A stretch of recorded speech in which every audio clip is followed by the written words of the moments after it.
Graças e paz, irmãos, em nome do nosso Senhor e Salvador Jesus Cristo, mais uma vez na dependência total do Espírito Santo do Senhor, o nosso Deus. Como vimos no bloco anterior, a numerologia tem um significado profético de vital importância nas Escrituras. Gostaríamos de expor o significado profético dos números na Bíblia. Entretanto, se o fizéssemos aqui, tomaria muito tempo. E, além do mais, requer uma paciência, um discernimento do Espírito para compreender. Creio que, em outra oportunidade, faremos isso de maneira mais compreensível. Entretanto, no significado dos números que vemos, Jesus viveu 33 anos. E nesta perspectiva, veremos que as 7 cartas às 7 igrejas da Ásia correspondem à totalidade da igreja nesses últimos dias, ou seja, nesses últimos 2000 anos. Os quais, irmãos, encerram-se em nossos dias. Vejam só, cada carta às igrejas corresponde a um período de tempo que foi poderosamente estabelecido por Deus para que se assemelhasse aos dias vividos por Cristo aqui na terra. Ou seja, Cristo viveu 33 anos. E como vimos, o número 4, 40, 400, 4000, ele tem o mesmo segmento. E assim a numerologia bíblica toda. 1, 2, 3, 4, 5, 6, 7, eles têm o mesmo segmento, que tem o número 4. Cada carta às igrejas corresponde a um período de tempo que foi poderosamente estabelecido por Deus para que assemelhasse aos dias vividos por Cristo aqui na terra. Ou seja, ele viveu 33 anos e cada igreja corresponde a um período de 333 anos. Ou seja, 33 anos vividos por Jesus corresponde aos 333 anos de cada igreja. Ou seja, a igreja está dividida nesses últimos 2000 anos. Exemplificando, a carta de Éfeso, a igreja de Éfeso, ela é datada de um período de 333 anos. Quando a carta foi escrita, a carta da igreja de Éfeso, não é a igreja de Éfeso local lá da Ásia, não. Corresponde que aquela carta estava endereçada à igreja nos próximos 333 anos. Logo depois vem a igreja de Esmirna, que já começa nos próximos 333 anos. E assim sucessivamente, até que se chegue a Filadélfia e Laodiceia, que são as duas últimas cartas. Entretanto, vamos ver mais lá na frente, Laodiceia e Filadélfia, elas vivem no mesmo período de tempo que nós veremos à frente. Agora eu gostaria de ler um texto para vocês que diz assim: E vossos filhos pastorearão neste deserto 40 anos, e levarão sobre si as vossas infidelidades, até que os vossos cadáveres se consumam neste deserto, segundo o número dos dias em que espiaste esta terra, 40 dias. Cada dia representando um ano. Levareis sobre vós as vossas iniquidades 40 anos, e conhecereis o meu afastamento. Veja só, irmãos. Aqui, já na própria Escritura, cada ano, cada dia, correspondia a um ano. E assim todas as Escrituras. Todas as Escrituras falam isso. Esse texto que nós lemos está em Números 14, 33 a 34. Sendo que Filadélfia e Laodiceia vivem juntas no mesmo período, com uma diferença. Filadélfia será a igreja que sobe no arrebatamento, e Laodiceia a que fica para a grande tribulação, isto é, para ser provada. E por que de um período de 33 anos? É porque Deus tem filhos primogênitos semelhantes a Jesus. Vejam só o que diz Hebreus 12, 22 e 23. Mas chegastes ao monte Sião, e à cidade do Deus vivo, a Jerusalém celestial, e aos muitos milhares de anjos, a universal assembleia e igreja dos primogênitos, ou seja, primogênitos. O Senhor só tem filhos primogênitos, semelhantes a Jesus. E como Jesus viveu 33 anos, lógico que os primogênitos têm que ter uma referência, um significado profético da mesma idade de Cristo. Então, cada igreja foi estabelecida um período de 33 anos. Por isto esta carta aos Hebreus se refere aos primogênitos. Sendo assim, para cada igreja, começando em Éfeso, Deus designou um príncipe angelical, juntamente com suas milícias celestiais, para estarem auxiliando a cada uma das 7 igrejas em seus respectivos períodos, os quais correspondem a 333 anos cada. E a cada um desses príncipes que estão à destra de Deus, foi dito também como estaria o estado espiritual de cada uma das 7 igrejas em seus respectivos tempos. Queridos, fazendo uma análise histórica secular da igreja, veremos que esta corresponde exatamente com o relato bíblico, o que não poderia ser diferente. Pois, para Deus, todas as coisas estão terminadas. Vejam só, porque nós, os que temos crido, entramos no repouso, tal como disse. Assim jurei na minha ira,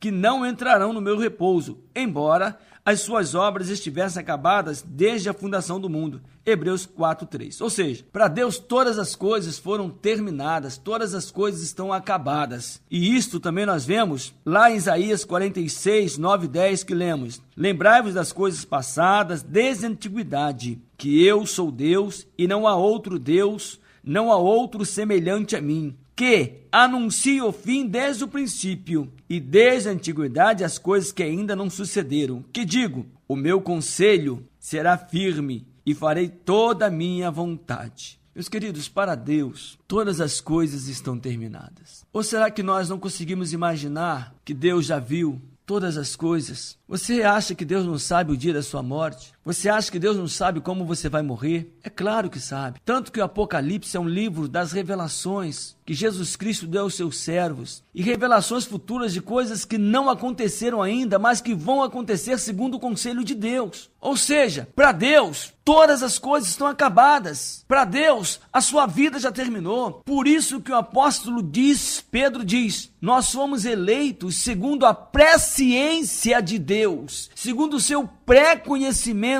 E o apóstolo Paulo diz que ele nos elegeu nele antes da fundação do mundo. Não existia planeta Terra, não existia universo, não existia nada. Nós não existíamos, mas nós já fomos conhecidos de Deus e eleitos em Jesus Cristo para sermos os primogênitos do Deus vivo, a igreja do Deus vivo. Então, para Deus, todas as coisas estão terminadas, prontas, acabou. Dentre outros relatos bíblicos, é mencionado, veja só, dentre outros relatos bíblicos nas cartas do Apocalipse às igrejas, é mencionado a Reforma Protestante. Olha só, queridos, a Reforma Protestante, ela é mencionada nas Escrituras. Ou será que os homens imaginam um acontecimento deste porte passando sem ser mencionado nas Escrituras? É claro que não. A Reforma Protestante é mencionada nas Escrituras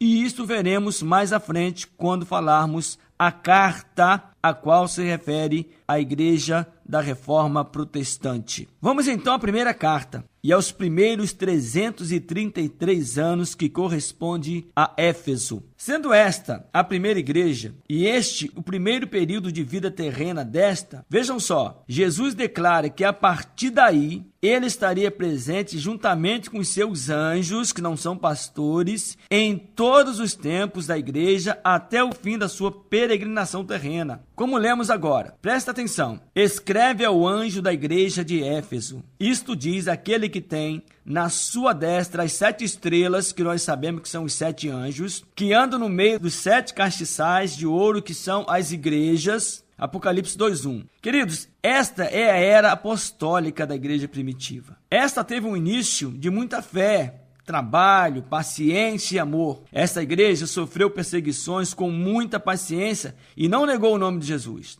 E isso fica facilmente visto nas Escrituras, principalmente no livro de Atos. Entretanto, com o passar dos séculos, que corresponde do início do 1º século até o 4º século, o amor de Éfeso arrefeceu, esfriou. E isso foi um ponto negativo na vida desta igreja. Mas, em contrapartida, a igreja de Éfeso, a igreja primitiva, até os 333 anos, aborreciam as obras dos nicolaítas. É uma doutrina parecida com a doutrina de Balaão. Logo percebemos a necessidade do amor e o combate às falsas doutrinas pela igreja. Já isso visto lá na igreja de Éfeso. E finalizando, o Senhor faz uma promessa logo no início da peregrinação da igreja. Veja só, a promessa feita lá quando a igreja começou a peregrinar em Éfeso. Ao que vencer, dar-lhe-ei a comer da árvore da vida, que está no meio do paraíso de Deus. Apocalipse 2, versículo 7. Esta é uma igreja facilmente identificada, porque a igreja primitiva, ela é muito mencionada nas Escrituras e não fica difícil nós entendermos que esta é a igreja da era dos apóstolos.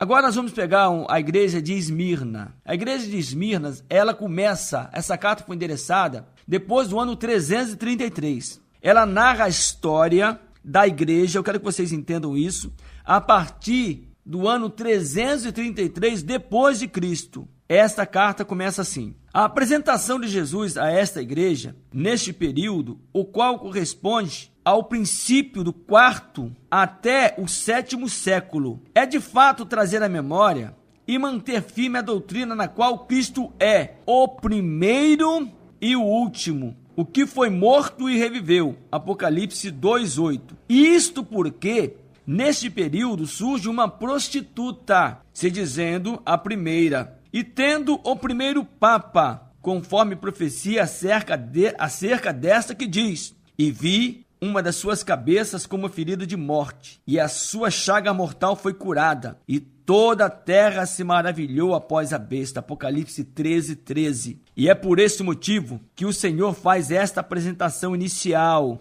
lá em Esmirna, isto para que a igreja estivesse alerta, e os que são guiados pelo Espírito de Deus compreenderam. Claro, também neste tempo, no tempo da igreja de Esmirna, é mencionado pela primeira vez na revelação das cartas a palavra sinagoga. Olha só, queridos, em Éfeso não se mencionou sinagoga, mas aqui em Esmirna aparece o nome sinagoga. Vamos entender por quê? E diz assim: sinagoga, templo de Satanás. E foi nestes dias que foi construída a primeira sinagoga, templo da Igreja Católica Apostólica Romana, com o aval do imperador Constantino, tornando-a religião oficial do Estado romano.